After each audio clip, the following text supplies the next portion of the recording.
चर्चा के इस महत्वपूर्ण एडिशन में आपका बहुत बहुत स्वागत है। इस बार परीक्षा पे चर्चा कुछ अलग है, कुछ खास है।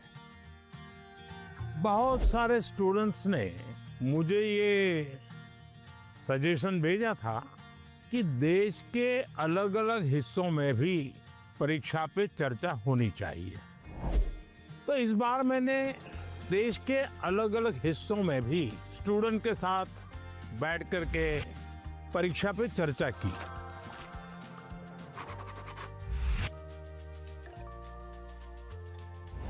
इस स्पेशल एपिसोड में आप यही देखने जा रहे हैं। तो सबसे पहले चलते हैं तमिलनाडु के कोयम्बटूर। तमिलनाडु के स्टूडेंट्स की एनर्जी, उनकी क्यूरियोसिटी ने मुझे बहुत प्रभावित किया। आइए देखते हैं। बड़ा कम तो आप लोगों को कुछ खाने पीने को मिला कि नहीं?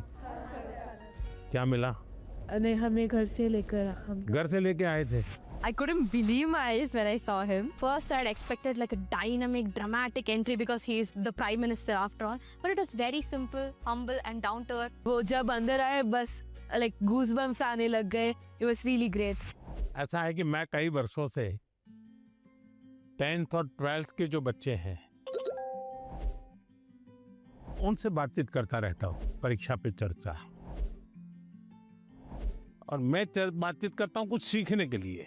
मेरे लिए बहुत बड़ा ये सीखने का कार्यक्रम होता है, ये सिखाने का कार्यक्रम नहीं।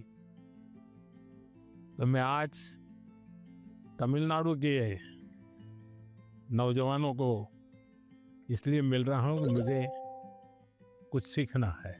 तो आप में से अगर कोई कुछ बातें करना चाहते हो, अपनी बात बताना चाहते हो, मुझे सुनना है।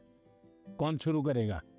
छवि जैन है मेरा नाम। मुझे स्टार्टअप करना है, तो मुझे किन किन विषय की जानकारी चाहिए और एजुकेशनल लेवल पे मुझे क्या करना होगा जिससे मुझे स्टार्टअप के लिए मदद मिल सके। आपकी बात एकदम सही है। मैं भी आजकल जब भी किसी नौजवान से मिलता हूँ तो तुरंत कहते हैं स्टार्टअप। पहले आपका ध्यान इस बात पे होना चाहिए कि आप क्या करना चाहते हैं। कुछ स्टार्टअप ऐसे हैं जो सिर्फ टेक्नोलॉजी में इनोवेशन करना चाहते हैं। किसी को लगता है मैं ड्रोन बनाऊं, किसी को लगता है कि मैं घर में बिजली की व्यवस्था ऐसी खड़ी कर दूं। अपने किसी 4 दोस्तों को देख जानती होगी जो टेक्नोलॉजी में एक्सपर्ट हैं। एक आध दोस्त है फाइनेंस में एक्सपर्ट है। चलो 4 लोगों की टोली बना दे, साइड में अपन स्टार्टअप शुरू करते हैं। जरूर नहीं कोई स्टार्टअप के लिए कोई 25 साल की उम्र चाहिए, आप कभी भी शुरू कर सकते हैं। छोटे छोटे स्टार्टअप से भी काम शुरू हो सकता है। तो मैं समझता हूँ कि अगर आपकी रुचि है तो बहुत अच्छी बात है। कुछ स्टार्टअप चलाते हैं तुमको मिलने जाना और एक प्रोजेक्ट रिपोर्ट बनाओगे, उनको बताना चाहिए मैं तो स्कूल से हूँ, मैं स्कूल का प्रोजेक्ट बना रहा हूँ। तो वो छुपाएगा नहीं, आपसे बताएगा। तो धीरे धीरे आपको ज्ञान भी मिलेगा कैसे कर सकते हैं। सर, हमेशा मुझे ये डर रहता है कि कहीं मैं पढ़ाई में ज़्यादा फोकस करूँ तो मैं अपनी पैशन खो दूँ। अगर मैं अपने पैशन पे ज़्यादा फोकस करूँ तो मेरी पढ़ाई छूट जाएगी। दोनों के बीच में बैलेंस कैसे लाऊं? देखिए, पहली बात है कि 2 अलग चीजें, ऐसा आप मानते क्यों हैं? दोनों उपयोगी हैं।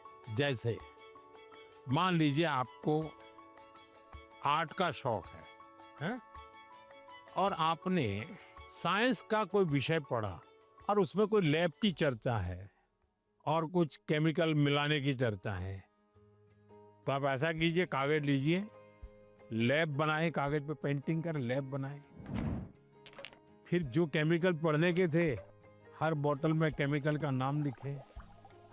फिर आप पढ़ने में आया था कि भाई इस केमिकल को मिलाने से ऐसा कलर बनता है, तो एक दूसरा चित्र बनाइए उस पॉट के अंदर वो कलर।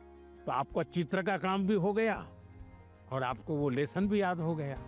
यानी एक साथ दोनों चीजें बहुत अच्छी तरह से आप कर सकते हैं। आपके थकान को उतरने के लिए भी एक प्रकार से आपके पास जो कला है, क्राफ्ट की, जो कुछ भी आपकी सीखने की इच्छा है, वो आपको मदद कर सकती है। डेली या सप्ताह में 2 दिन आधा घंटा इसके लिए दो।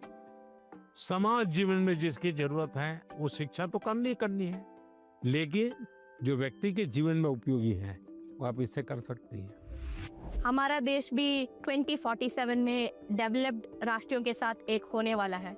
सो मेरा प्रश्न क्या है कि हम नवयुवक इसे हासिल करने के लिए क्या कर सकते हैं? मुझे अच्छा लगा कि मेरे देश के 10th 12th के बच्चों के मन में भी 2047 विकसित भारत का ड्रीम है। ये मेरे लिए बहुत बड़ी खुशी की बात है ना। आज मुझे अब मजा आएगा। वाह, देखिए ये चीज है ना। अब 2047 में विकसित भारत यानी क्या है? आपने कभी सिंगापुर के विषय में सुना होगा। सिंगापुर एक जमाने में एक मछुआरों का छोटा सा गांव था, उसमें से आज इतना बड़ा बन गया।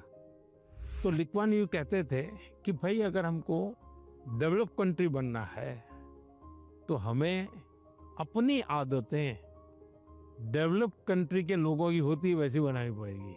हमें थर्ड वर्ल्ड कंट्री की तरह कहीं पर भी कूड़ा कचरा फेंक दिया, कहीं पर थूक दिया, ये नहीं चल सकता। सिर्फ कहीं जाना है, भाई यहाँ पर रेड लाइट है, मुझे स्कूटर खड़ा कर देना चाहिए। अब छोटी सी चीज है कि भाई हम परिवार में तय करेंगे कि हमारे घर में खाने के बाहर कुछ भी जूठा नहीं छोड़ेंगे।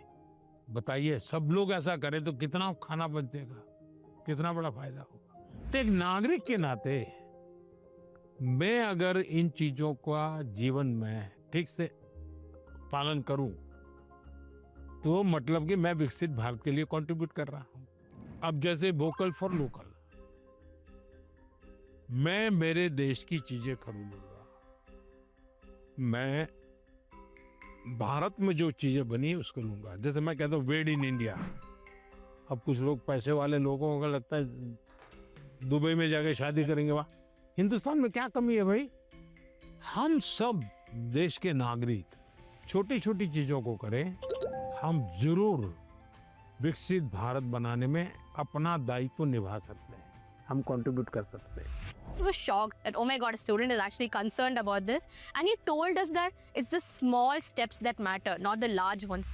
मेरा आपसे प्रश्न ये है कि कोई भी छात्र या कोई भी मनुष्य अपना जीवन जब व्यतीत करता है तो बहुत सारी चुनौतियों का सामना करता है। जब चीज़ें डिफ़िकल्ट हो जाती है तभी हमको हमारा जो मोटिवेशन होता है जीवन व्यतीत करने में वो कम होता है। तो ऐसी स्थिति में सफलता प्राप्त करने के लिए हमें मोटिवेशन की ज़रूरत है या अनुशासन की?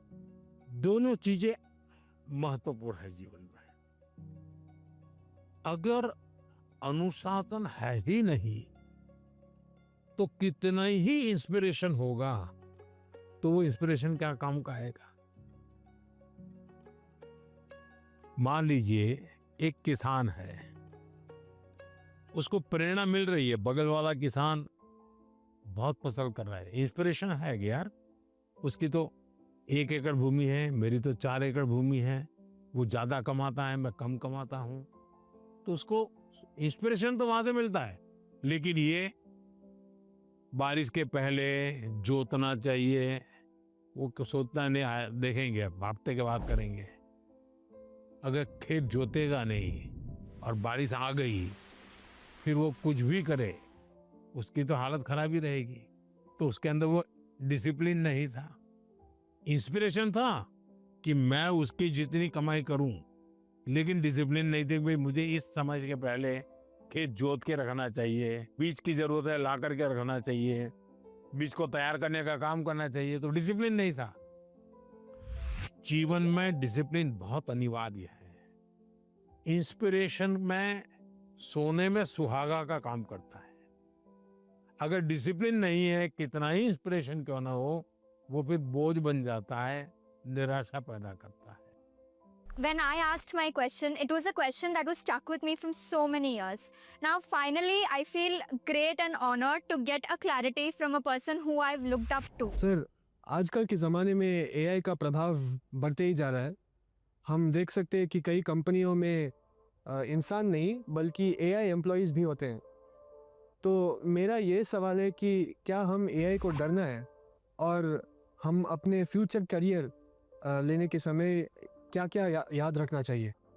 देखिए, हर युग में जब भी कोई नई टेक्नोलॉजी चर्चा होती है, कंप्यूटर आया तो चर्चा हो रही क्या हो जाएगा, सब तो ये हर युग की ये चर्चा का विषय रहा है। हमें किसी चीज से डरना नहीं चाहिए। हमारी कोशिश होनी चाहिए एक, हम उसके गुलाम नहीं बनेंगे। मैं अपने जीवन में मैं ही निर्णायक रहूंगा, वो मेरा मालिक नहीं बनेगा। जैसे कुछ बच्चों का है, मोबाइल उनका मालिक बन गया। अगर मोबाइल नहीं है तो खाना नहीं खा सकता है, टीवी नहीं है तो जी नहीं सकता है। मतलब ये आप उसके गुलाम बन गए। मैं गुलाम नहीं बनूंगा। एक बार मन में ये पक्का करना, हर टेक्नोलॉजी का हम ज्यादा उपयोग कर सकते हैं। अगर मैं एआई को पूछूं मुझे ये किताब कहाँ से मिलेगी, कौन सी है, इस विषय पे अच्छी किताब कौन सी है, हो सकता है वो गाइड करे, आपके लिए काम आएगा। लेकिन तुम कहोगे मैं ही पढ़ूंगा, तुम ही मुझे बता दो अंदर क्या है, तो फिर गड़बड़। और हमेशा ही नेचर ऑफ जॉब बदलेगा। नेचर ऑफ जॉब बदलना है। और पहले भी जब बैलगाड़ी में लोग जाते थे तो एक प्रकार का जॉब था, अब वो हवाई जहाज में जाने लगा तो बहुत कुछ बदल गया, लेकिन जीवन तो चलता रहा। तो मैं समझता हूँ हमने टेक्नोलॉजी को समझना होगा, खुद का विस्तार करना होगा, उसमें उस टेक्नोलॉजी की ताकत को जोड़ना होगा, हमारे कामों में वैल्यू एडिशन करें। अगर ये होता है तो मैं पक्का मानता हूँ कि कितने ही उत्तम से उत्तम टेक्नोलॉजी क्यों ना आए, हमें उपयोग होने ही वाली है, हमें डरने की जरूरत नहीं है। I never believed I would be the one to be chosen to have such a gracious occasion with our Prime Minister. It was a really great experience. I am completely overwhelmed and it felt surreal. It felt like a family more than a prime minister. साथियों, कोयम्बटूर के हमारे युवा साथी पढ़ाई के साथ साथ AI, startup और फ्यूचर की टेक्नोलॉजी को लेकर बहुत जागरूक है। और मैं कह सकता हूँ यही तो है युवा भारत की युवा सोच, जो विकसित भारत 2047 के संकल्प को नीत नई मजबूती दे रही है। साथियों, परीक्षा पे चर्चा का मतलब ही है साथ बैठकर बात करना और एक दूसरे से सीखना। और इसी सिलसिले को आगे बढ़ाते हुए हमारी चर्चा कुछ हफ्तों के बाद कोयम्बटूर से निकल करके छत्तीसगढ़ की राजधानी रायपुर पहुंच गई। वहां भी बच्चों से मेरी बहुत दिलचस्प बातें हुई और मैं कह सकता हूं सिर्फ बातचीत नहीं, बहुत मजेदार चीजें खाने का भी मौका मिल गया। आप भी इसका आनंद लीजिए।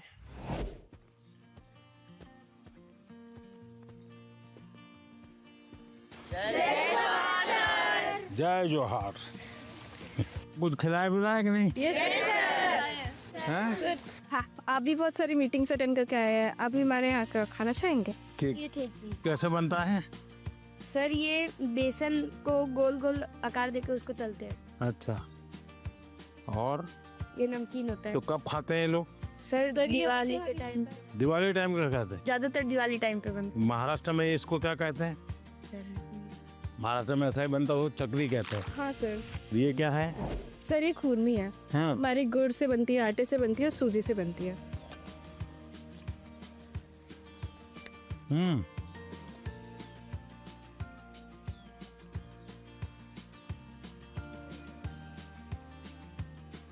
हम्म।